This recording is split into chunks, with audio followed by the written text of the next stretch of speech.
Doncs avui farem una entrevista a Opify. Un creador de jocs que també és artístic i fa moltes coses. Vale, anem a entrar.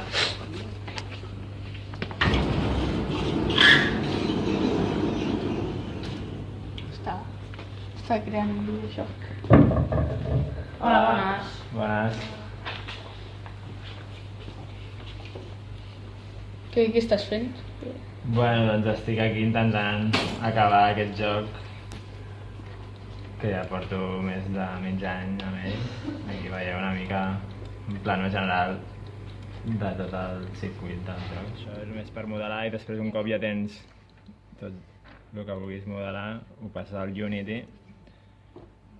i aquí és ja on ajuntes tot, la música, els modelatges, les animacions. Bueno, i al final és com una paròdia de les discoteques, no? Al final on la gent necessita drogar-se i bueno, vull posar aquí així d'una forma molt evident, no? Que la gent necessita drogar-se una mica per escapar de la seva realitat quotidiana. Llavors, bueno, pots provar el que fa la gent al final és quan estàs en plena eufòria ho veus tot més brillant.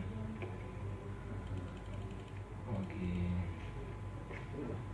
és per desinhibir-te socialment i començar a parlar pels descosits. Bueno, doncs hem mirat que ens van donar una fitxa i hem vist que també pintes murals i fas coses així. Això d'on ve? Bueno, doncs és el que deia abans, que com que m'agrada fer qualsevol modalitat artística, doncs tinc temporades, no? Doncs vaig tenir una temporada grafitera, de fer molts grafitis però després, com que vaig deixar de viure a la ciutat i vivia a la muntanya, doncs ja no podia fer més grafitis i potser em vaig dedicar més a la música i ara que he tornat més a la ciutat doncs estic més en videojocs. Com has titulat el llibre? En defensa d'Afrodita, i és un llibre, bueno, el subtítol ja ho diu una mica tot, que és contra la cultura de la monogàmia i és bàsicament un qüestionament polític de la cultura de la monogàmia i totes les problemàtiques que causa. I quan vas començar a fer tot això?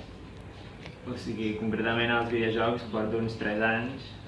Vaig començar fent el cicle formatiu de videojocs, però el vaig abandonar al cap de 3 setmanes perquè era molt avorrit. Quan vas entrar al món artístic? I per què?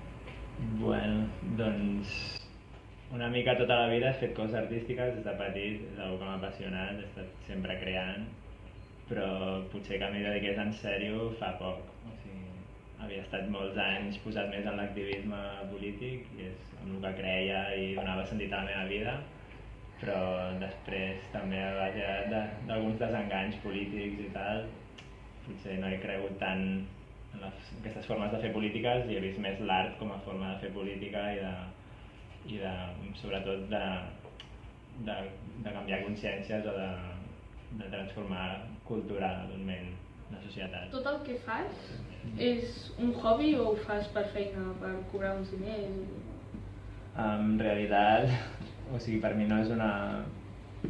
O sigui, és més que un hobby, en plan, és com la meva feina, però l'objectiu no és fer diners per mi, perquè si estigués per fer diners em posaria en qualsevol empresa a fer videojocs i prioritzo això, fer el que realment m'agrada a canvi de, se suposa que més precarietat, no?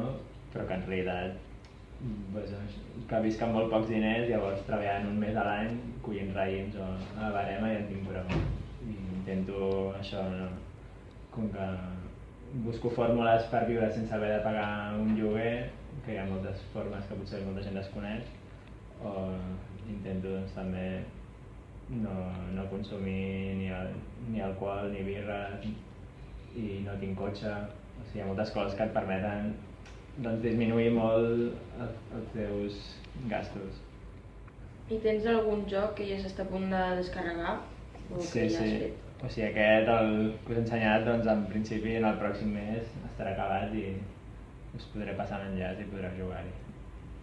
Bueno, moltes gràcies per la teva Gràcies. col·laboració.